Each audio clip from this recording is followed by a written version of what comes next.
Welcome to the ID Pro Show. I'm Heather Flanagan, Executive Director of ID Pro.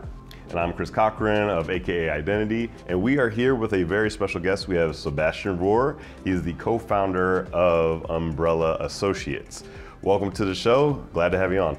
Thanks for having me. I will go ahead and be quite honest. When we were first talking about doing this show, I'm like, well, but everybody knows Sebastian. Sebastian's the guy with the beer.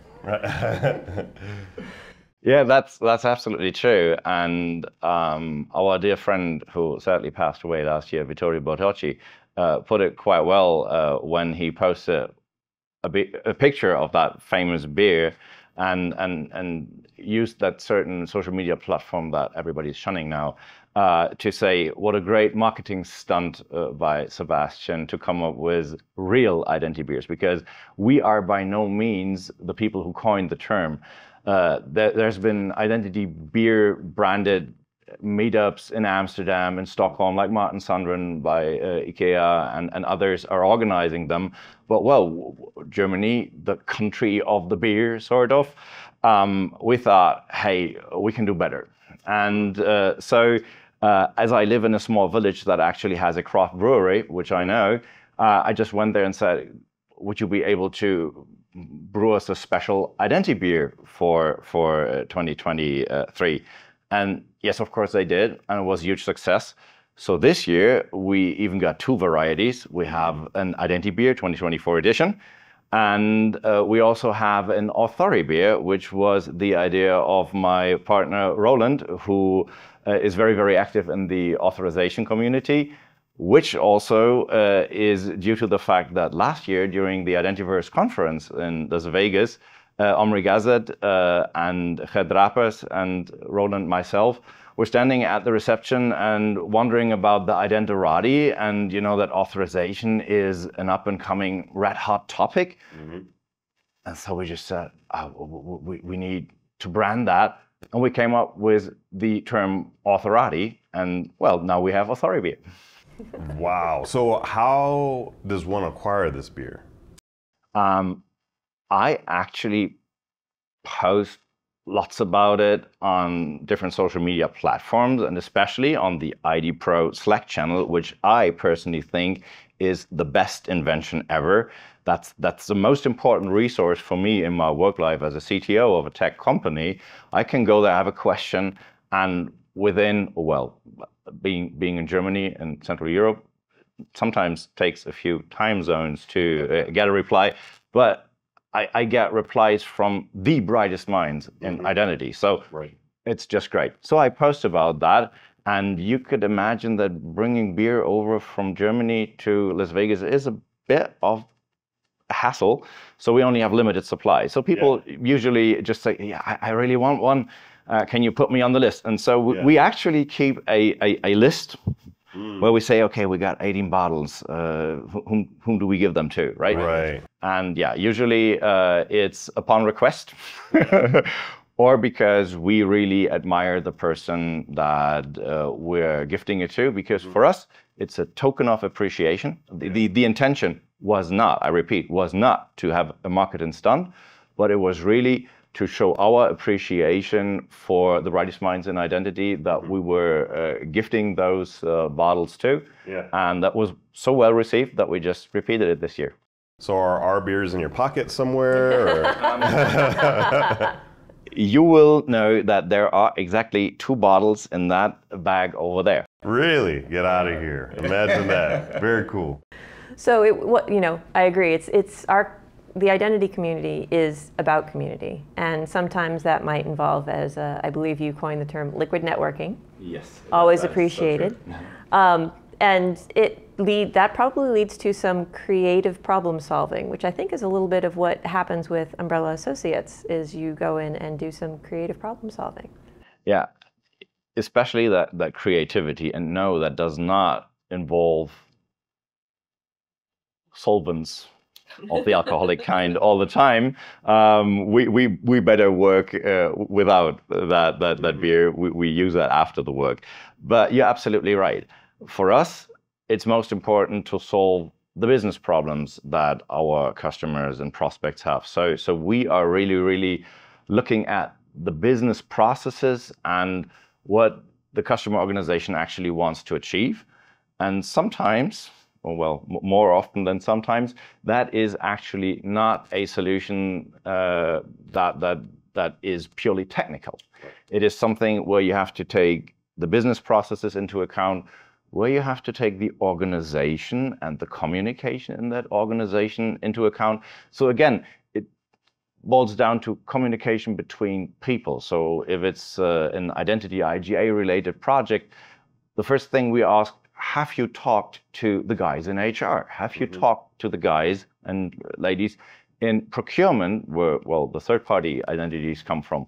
If it's a privilege access management project, the first thing we ask, have you talked to the union? Have you talked to the Workers' Council? Because, well, especially in Germany, if you like to introduce PAM and you haven't talked to the Workers' Council, they'll sack your project right away because they would fear that you are monitoring the workers, which in Germany or in Europe in general is a bad thing. So yeah, we like to consider ourselves being some sort of A-team. We are a diverse team of specialists. We come together to solve tricky business puzzles, I would call it. I like it. I love it. You know, because I always thought that, you know, if you don't have the right people, if you don't have the right processes, if you try to bring in technology, you think it's going to fix everything, it's a fool's errand. Yeah. So do you have a story around, because look at identity, there's so many different functions within a business that tie to identity, right? Just about everybody.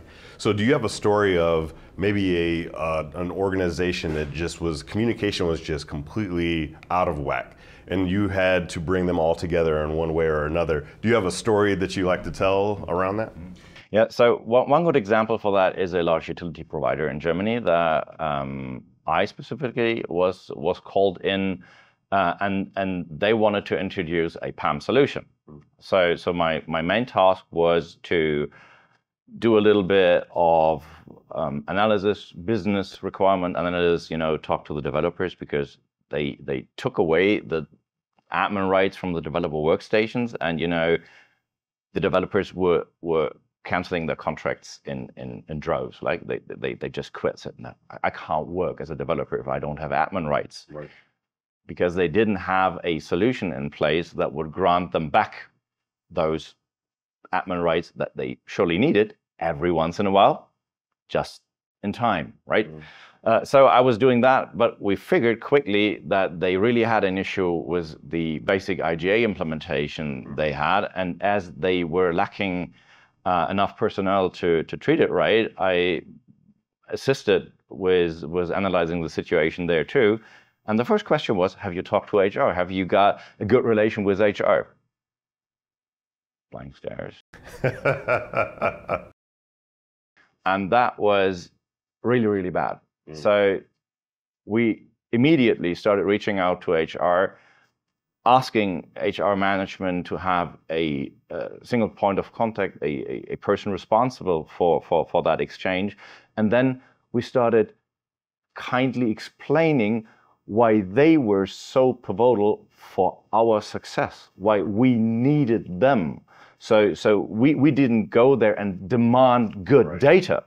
We went there and said, ladies, gentlemen, probably you don't know, but everything that has been fired at us for not being able to make people work in the first months they onboard is due to the fact that we haven't communicated well enough what we need from you and make them understand. And that was so successful that a few weeks later, we actually had the same talk with the procurement people. And luckily for us, we had a manager in the procurement department who was really into unifying the process of procuring services from third-party organizations Europe-wide. So it was like we came there and just raised our hand and said, we have an issue here. And he immediately took that banner from us and said, okay, I'll champion that initiative. And that ended up us creating some sort of data consolidation layer for the streams that were coming from the HR system and from the procurement system. So we unified. So it was a business process problem and a communication problem where the technological part of the solution was just tiny in the end. That's really cool. How did you actually learn to do this? I mean, did you go to school for business? Did you know as a child you wanted to be an identity? How did you get here? Okay. I think when I asked my parents what I wanted to become when I was a child, they said I wanted to be a train conductor, driver, right? I wanted to work for Deutsche Bahn. Luckily, I did not. So I am actually a vocationally trained chemical lab assistant. Because in high school, I majored in geography and chemistry because I intended to study chemistry. Right. So I started that, and to the end of my vocational training, which in Germany usually is like 3.5 years, if you have that what we call Abitur, so 13 years of school, you can cut that short by half a year, and I was good. I cut it another half year short, and my bosses were all PhDs, right? And in natural sciences, chemistry. And they told me, you know, Sebastian, if you go out and study chemistry, you can't become an engineer. You must do your PhD. And in Germany, that's like 5 years to get to the master's and another 5 years to get your PhD. So I'll be 31 when I earn money. No way, dude. Wow. So I actually took good advice from my cousin who had just finished a combined study of management and engineering. In Germany, we call that Wirtschaftsingenieur. Even for us Germans, it's hard to pronounce. So I sort of have 60% in economics and 60% of an engineering major. Wow. Sort of, right. What a mix. But it seems like, at least this is my background, so I've been all over the place. I got my degree in humanities, but I minored in cybersecurity. I was in the intelligence community, then I was in cybersecurity, went to marketing, started creating content, started writing screenplays. But all these different views of just life and humanity, I think, come together in a really strange and unique way that gives me a different perspective. Would you say that that's kind of your superpower when it comes to dealing with other folks and organizations? It's definitely being able to talk to tech guys and listen to their expressions, to their language, thinking about it, turning around and talking to the CEO, to the CFO, and explaining, being sort of, well, an interpreter or just translating the tech speak to the business and vice versa.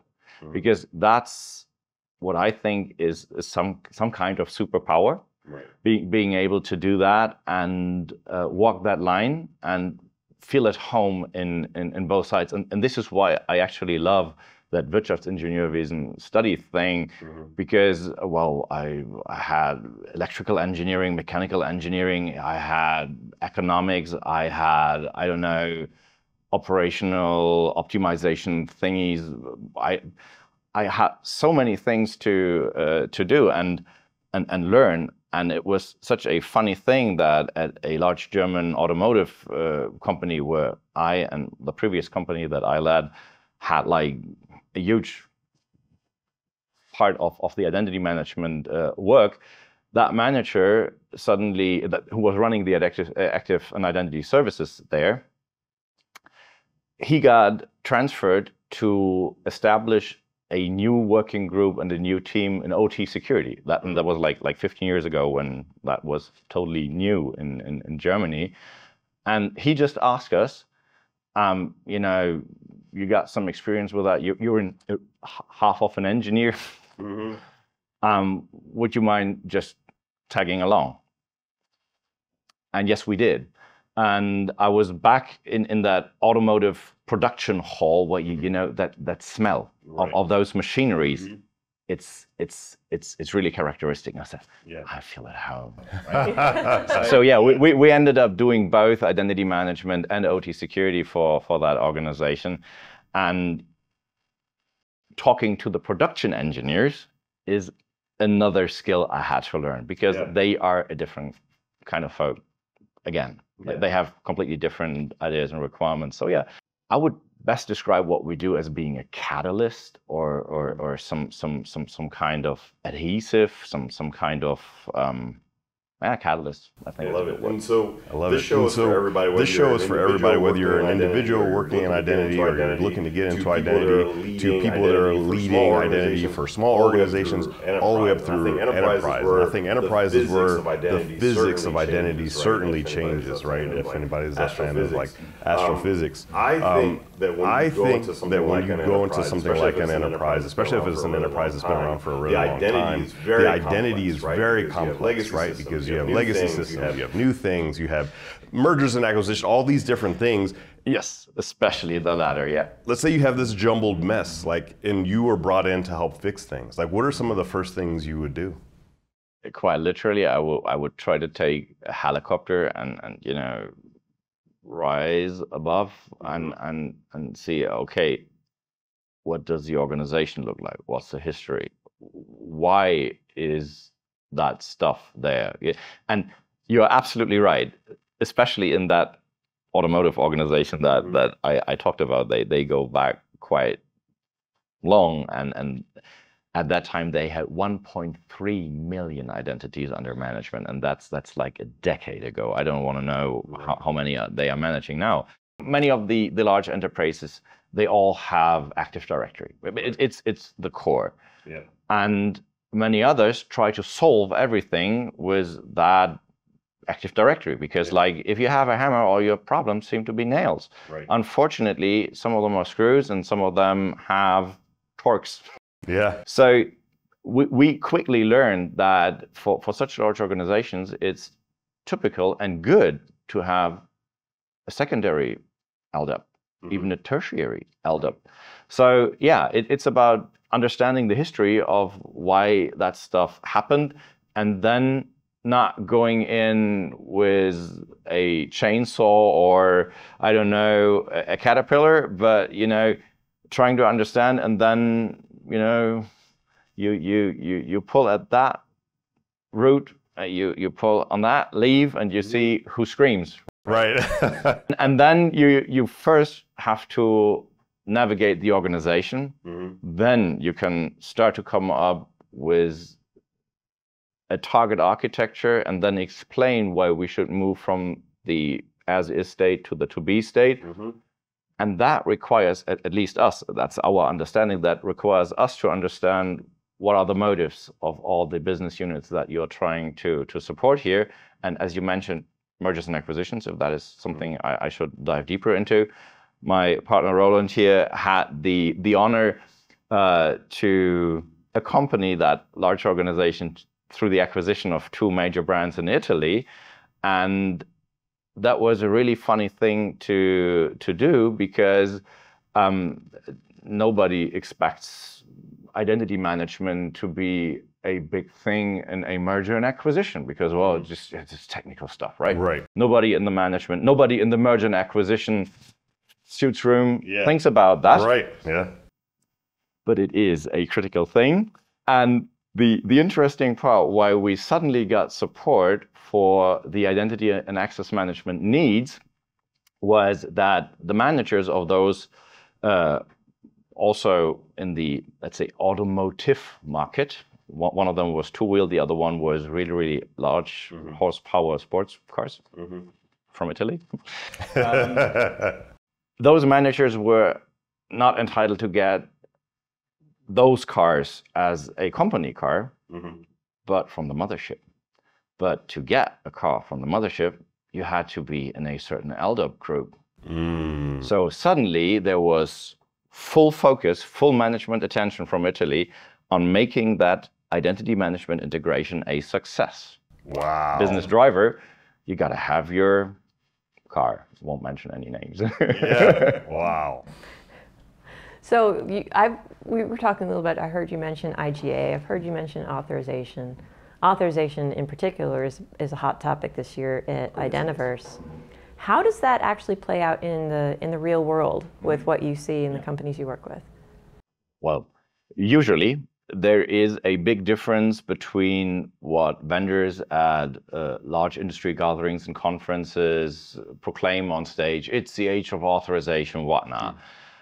But I can tell you that it is a really, really important business problem that is being solved right now. So why can I say that?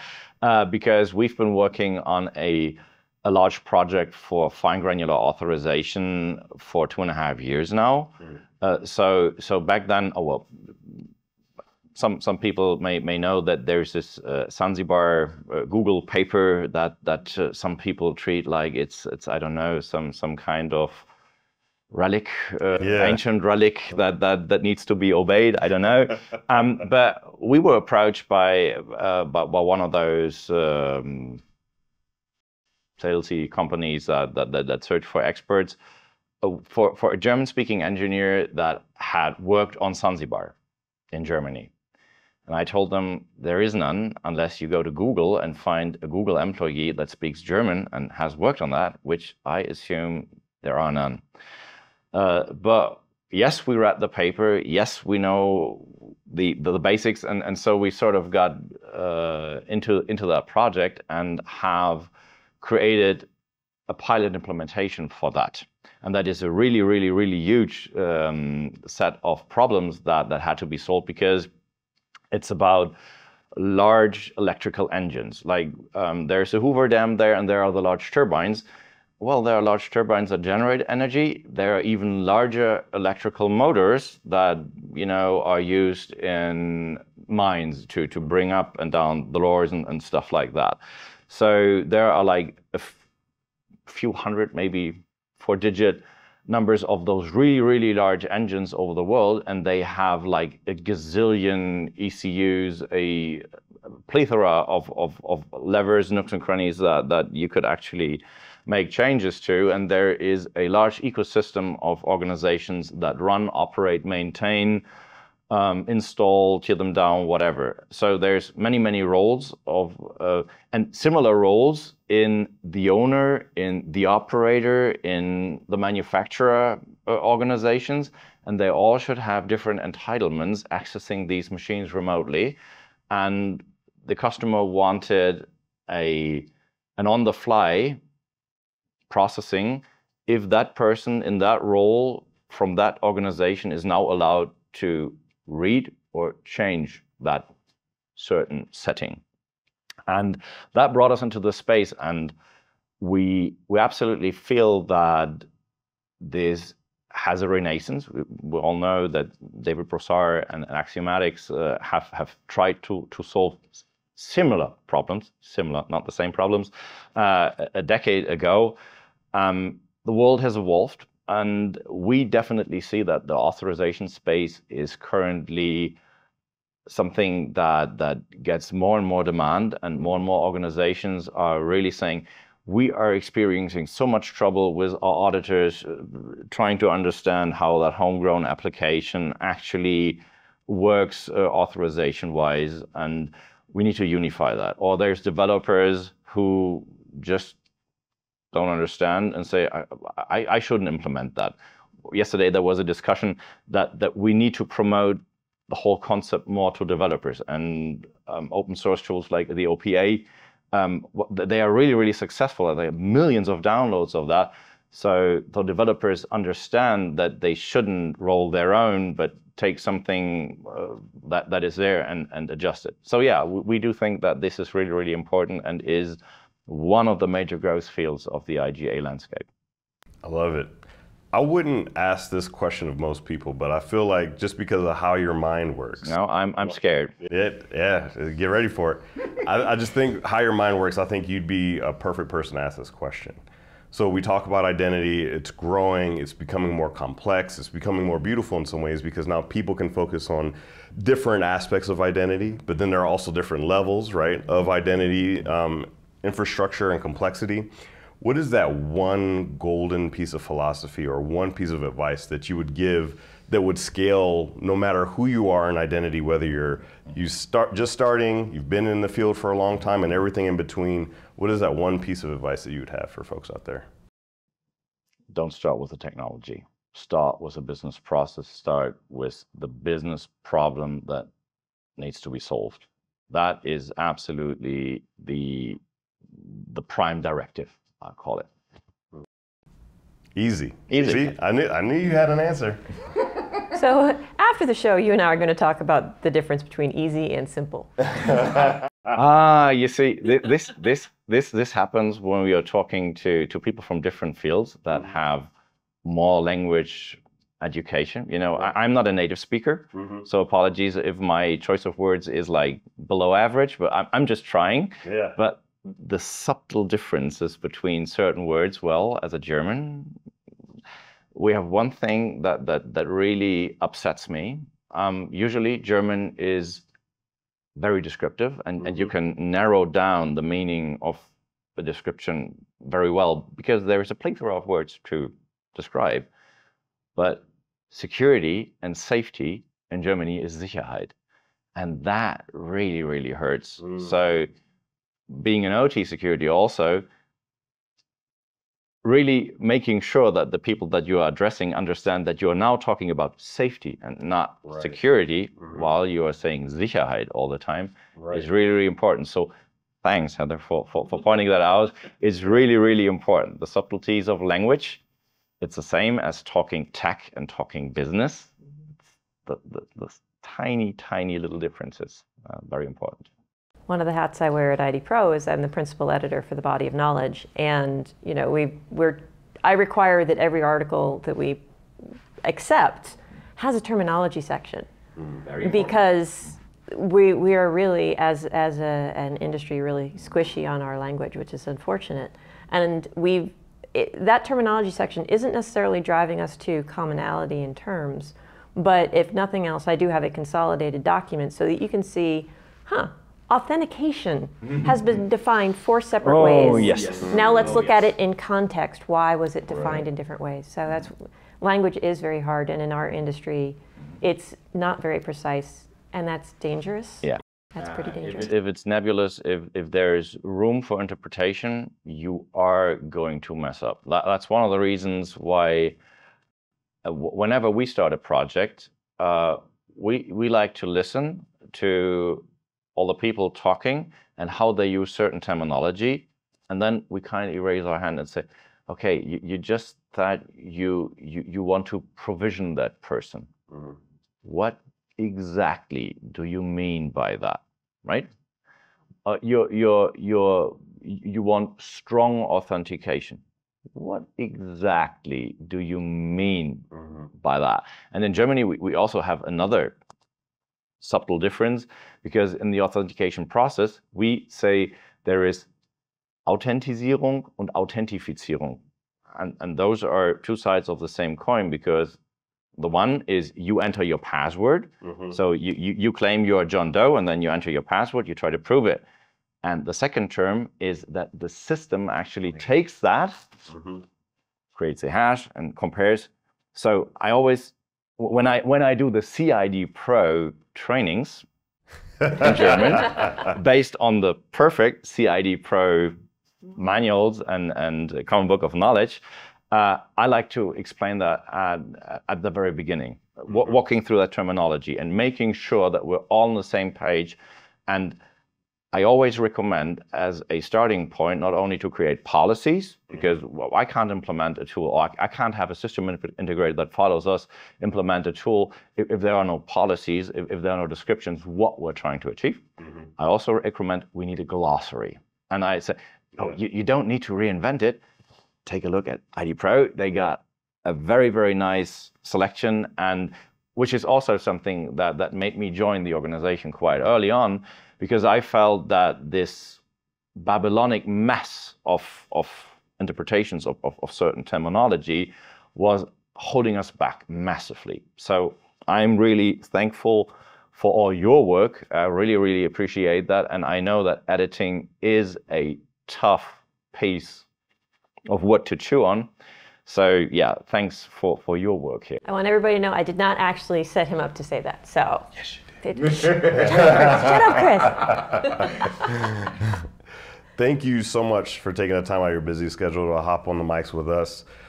Thank you to AKA Identity and ID Pro for allowing Heather and I to take this journey with all these professionals in the identity space. And thank you, the viewer, the listener, wherever you are, for taking the time out of your day to listen to us talk about this thing called identity. We'll drop all this stuff into the show notes below, so be sure to check out things about ID Pro, be sure to check out things about AKA Identity, and definitely things about Sebastian. And with that, we will see everyone next time. See ya, and check hashtag ID beer, right? ID beer. Identity beer. Identity beer stuff, yeah, sorry.